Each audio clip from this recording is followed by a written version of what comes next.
Assalamualaikum warahmatullahi wabarakatuh. Dumateng Bapak lan Ibu ingkang kinurmatan, monggo sareng-sareng ngaturaken puji syukur dumateng Gusti Allah Subhanahu wa taala ingkang sampun maringi nikmat lan rahmat dumateng kita sedaya.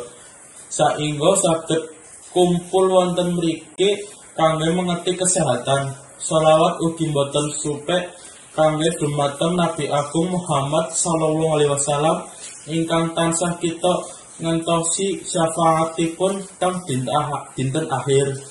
Mugi-mugi kita sedaya kalebet golonganipun manungsa ingkang begya dunia lan akhirat. Mangsa rendeng menika identik kali Jawa ingkang saged nimbulaken masalah kesehatan dhateng kita sedaya. Umpamanipun penyakit watuk, flu lan demam berdarah.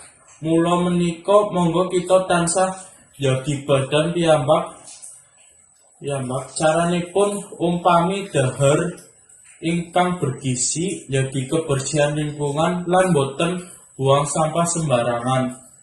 Cukup semanten atur kula menawi wonten plentunipun atur nyuwun samudra pangaksami. Wassalamualaikum warahmatullahi wabarakatuh.